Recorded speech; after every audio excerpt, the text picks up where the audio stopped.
Hello friends, my name is Gajraj Chauhan and today we are going to learning about joint venture accounts, sum number 1, page number 164 and so it's most important sum કેમ કે ગુજરાત યુનિવર્સિટીની અંદર મોટાભાગે જે દાખલા પૂછાતો હોય અહીંયાથી પૂછાતા હોય આ પ્રમાણના. તો જુઓ સ્ટાર્ટ કરીએ આપણે અહીંયા. પહેલાં તો આપણે જે પ્રેક્ટિકલ જે તમને અમાઉન્ટ આપેલી હોય એ આપણે જોઈએ. તો Agarwal of Ahmedabad entered into joint venture with Mansukhlal of Mumbai two share profit and loss in the ratio of 3:2. હવે વિચારી લો કે પહેલો પાર્ટનર કોણ છે? અગરવાલ. ક્યાંનો? અમદાવાદનો. કોણ છે અમદાવાદનો ફર્સ્ટ પાર્ટનર? પછી બીજો કોણ છે અહીંયા? મનસુખલાલ. એટલે બીજું કોણ છે અહીંયા? મનસુખલાલ. હવે આ બંનેનો રેશિયો શું? 3:2 ઇઝ ઇક્વલ ટુ 5.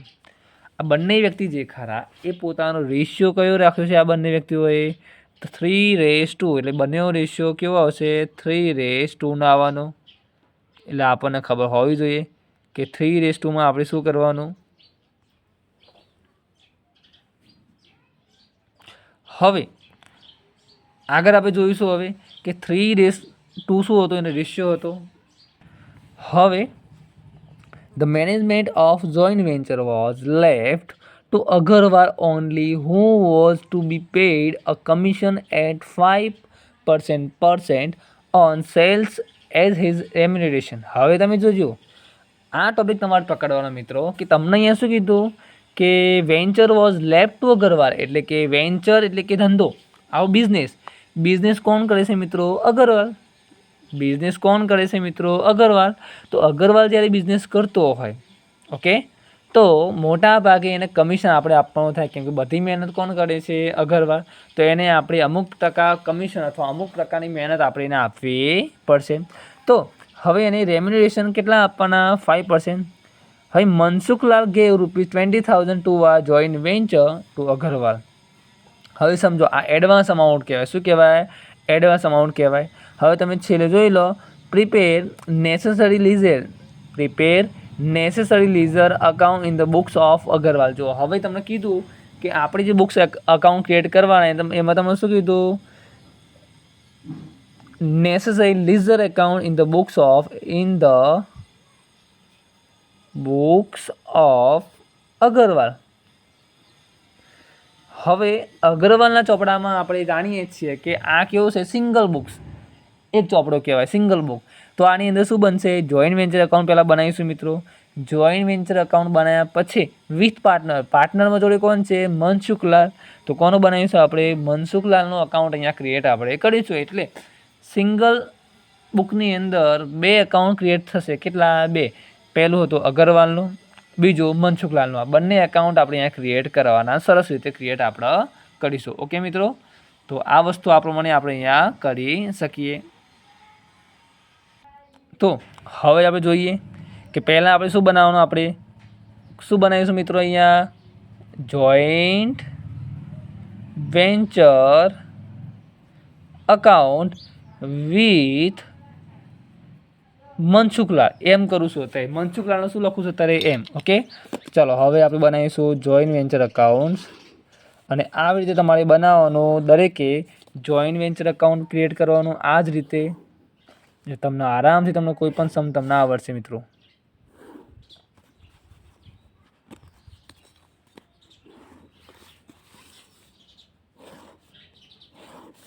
ચાલો આ તમારું જોઈન્ટ વેન્ચર અકાઉન્ટ તૈયાર થઈ ગયું. હવે તમે જુઓ ખાલી હું કેવી રીતે બનાવું છું એ તમે જુઓ. અહીંયા ડેબિટ, અહીંયા ક્રેડિટ, અહીંયા પર્ટિક્યુલર્સ, અહીંયા અમાઉન્ટ અથવા રૂપીસ, અહીંયા પર્ટિક્યુલર્સ અથવા અમાઉન્ટ કાં તો રૂપીસ. તમે જે તમારે લખવું તમે લખી શકો. હવે વાંચો. અહીંયા વાંચીને આપણે અમાઉન્ટ વાંચતું જવાની, રકમ આપણે જોતું જવાનું અને એન્ટ્રી કરવાની.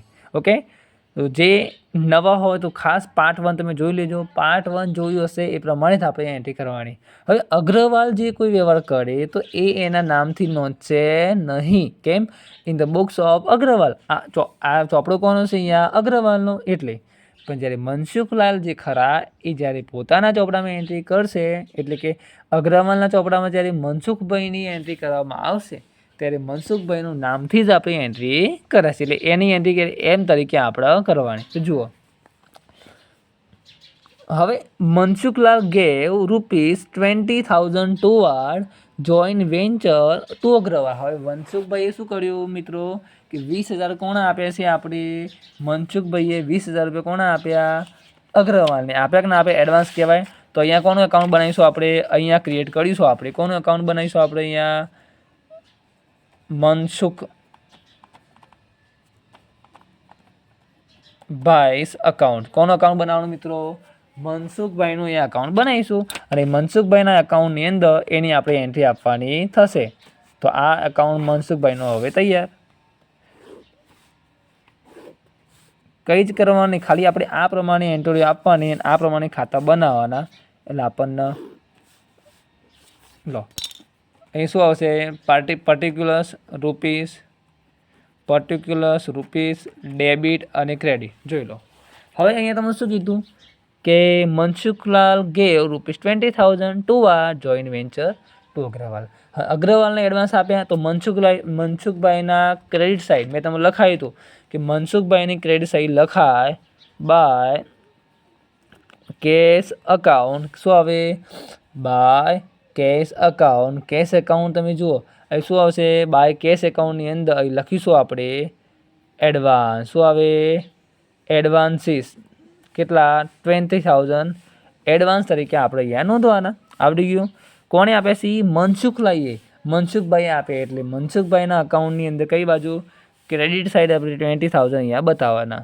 પછી જુઓ, Agarwal supplies goods value at ₹10,000. એટલે અગ્રવાલ જે માલ આપે છે એ માલ ક્યાંથી આપે છે? અને હિઝ ઓન સ્ટોક. ક્યાંથી આપે છે? પોતાના સ્ટોકમાંથી. અને એ માલની વેલ્યુ કેટલી હતી? 10,000. તો અગ્રવાલની વેલ્યુ ક્યાં આવે? યાદ રાખજો. અગ્રવાલ જ્યારે માલ આપે છે તો મેં તમને કીધું હતું કે જ્યારે અગ્રવાલ માલ આપે તો પોતાના ઓન સ્ટોકમાંથી. તો અહીં શું લખીશું? To sales account. કેટલા આવવાના? 10,000. કોના? એના ગુડ્સ ગિવન બાય અગ્રવાલ. કોણે માલ આપ્યો? અગ્રવાલ. એટલે એને લખાશે ગુડ્સ ગિવન બાય અગ્રવાલ અને લખાય સેલ્સ એકાઉન્ટ. કેમ? એને પોતાના સ્ટોકમાંથી માલ આપ્યો છે. ઓકે. પછી જુઓ, હી ઓલ્સો પરચેસ. પાછો એને શું કર્યું? માલ તો આપ્યો, પાછો પરચેસ કરી. કેટલાની? 15,000ની. For joint venture and paid ₹5,000 for expenses. એટલે એ શું આવશે? To purchase account. શું આવે? To purchase account goods given by આના દ્વારા આપી છે. પરચેસ કર્યું તો શું આવશે? જો અહીં કેશ એકાઉન્ટ લખ્યા. પાછો મિત્રો એવું નહીં, કેશ એકાઉન્ટ તમે લખી શકો, તમે કોઈ પણ લખી શકો. કેટલાનો માલ ખરીદ્યો એમને? પાછો 15,000નો માલ એને ખરીદ્યો. હવે એન્ડ પેઇડ ₹5,000 ફોર એક્સપેન્સીસ. હવે એક્સપેન્સીસ કોણે કરે મિત્રો? અગ્રવાલે. તો અગ્રવાલના અકાઉન્ટ્સના બધા ટ્રાન્ઝેક્શન કેશ એકાઉન્ટ ડેબિટ થાય. શું થાય? એટલે અહીં લખીશું આપણે એક્સપેન્સીસ પેઇડ બાય અગ્રવાલ. કેટલો હતો ખર્ચો? ₹500 હતા. ઓકે. તો આવી રીતે એન્ટ્રી આપણે કરતું રહેવાનું તો આપણને તકલીફ ન પડે. Agarwal sold entire goods for ₹45,000. અગ્રવાલે શું કર્યો? માલ વેચ્યો છે. તો એ ક્યાં આવે? ક્રેડિટ સાઇડ શું લખીશું? By cash account. શું આવે? સેલ્સ કોનું? અગ્રવાલનું. કેટલું? 45,000. એટલે 45,000નો માલ એને વેચ્યો હતો. તેની એન્ટ્રી આપી. And he paid ₹2,000 for selling expenses. તો એ શું આવે? ફરીથી એને ખર્ચ કર્યો. તો ફરીથી લખીશું આપણે કેશ એકાઉન્ટ. શું આવે અહીંયા? Selling expenses. કેટલા? 2,000 એટલે 2,000. આટલું તો આપણે આવડી ગયું. On completion of joint venture. એટલે કે જ્યારે કરાર પૂરો થાય ત્યારે Agarwal paid the amount due to Mansukhlal and settle the accounts. Okay. તો આ વસ્તુ આપણી ખાસ અહીંયા યાદ રાખવાની. તો હવે મેઇન વસ્તુ શું હતી કે Agarwal only who was paid commission. એટલે 5% ઓન સેલ્સ. હવે રેમ્યુનરેશન કોને આપવાનું હતું? કમિશન કોને આપવાનું હતું? આપણે અગ્રવાલને. તો કમિશન અહીં લખાશે ટુ અગ્રવાલનું નામ તો અહીંયા આવે નહીં. તો કમિશન અકાઉન્ટ. શું આવશે? 5% કોના? તો સેલિંગના તો 45,000ના કેટલા આવવાના 5%, એટલે આપણે જાણીએ છીએ કે 45,000ના 5% કરો એટલે 45,000ના અડધા એટલે 22,50 અહીંયા કમિશન એને મળવું જોઈએ. હવે તમે જુઓ કોઈ એન્ટ્રી બાકી રહી નથી, એનો મતલબ એ સરવાળો કરીશું તો એ કેટલા આવવાના સરવાળામાં તમે જોજો મિત્રો. તો એક તો 45,000 અહીંયા મૂકી દઈશું, 45 અહીંયા મૂકી દઈશું આપણે. આમાંથી બધી એન્ટ્રી માઇનસ કરીએ એટલે 45,000 માઇનસ 10 માઇનસ 15,000 માઇનસ 500 2,000 22,50 એટલે 15,200 ને કેટલા 15,250 રૂપિયા તમને પ્રોફિટ મળશે. અને એ પ્રોફિટ જશે PNL એકાઉન્ટ અને કોનો તો બીજો એમ્સ અકાઉન્ટ્સ. કેમ? મેં તમને કીધું કે પ્રોફિટને આપણે શું કરવું પડશે, વેચવું પડશે, ડિસ્ટ્રીબ્યુશન કરવું પડશે. કોના વચ્ચે? અગ્રવાલ એન્ડ મનસુખલાલ 3:2 એટલે શું આવે 3:2 ઇઝ ઇક્વલ ટુ 5. તો આને આપણે આ રેશિયાની અંદર વેચવાના. તો 15,250 ગુણ્યા 3/5 એટલે કેટલા 5150 માઇનસ 15,250 એટલે 1,100 અહીંયા આવવાના. તો જુઓ મિત્રો અહીંયા જે મેન હતું એ આપણે પૂરું કર્યું, કેમ કે મેન વસ્તુ શું હતી, આ અકાઉન્ટ બનાવવાનું બની ગયું. હવે આપણે શું બનાવીશું, આના આધારે મનસુખભાઈનું અકાઉન્ટ ક્લોઝ કરવું પડશે મિત્રો. એમનું અકાઉન્ટ ક્લોઝ કર્યા વગર આ જવાબ મળે નહીં.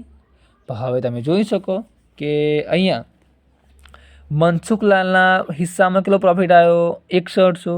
તો આની એન્ટ્રી ક્યાં જાય, અહીંયા ક્રેડિટ સાઇડ. તો શું આવે બાય જીવી અકાઉન્ટ. શું આવશે જીવી અકાઉન્ટ્સ આવશે કેટલા 6,100.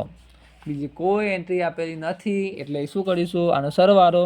તો કેટલા 2,600, એ સરવાળો અહીંયા મૂકીશું 2,600.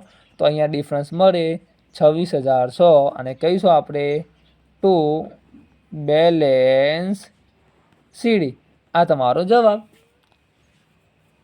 ઓકે મિત્રો, તો આ રહ્યો તમારો દાખલો સમ નંબર 1 જે તમને આરામથી તમને આવડ્યું હશે અને આ પ્રમાણે દાખલા તમે કરો જોઈન્ટ વેન્ચરના તમને ક્યાંય તકલીફ મિત્રો પડે નહીં. ઓકે, તો આ તો સમ. તો ખાસ તમને વિડીયો ગમ્યો હોય તો લાઇક શેર અને કમેન્ટ કરવાનું ભૂલતા નહીં. હવે મળીશું આપણે નેક્સ્ટ ટાઈમ કંઈક સારા દાખલા સાથે જોઈન્ટ વેન્ચરની અંદર.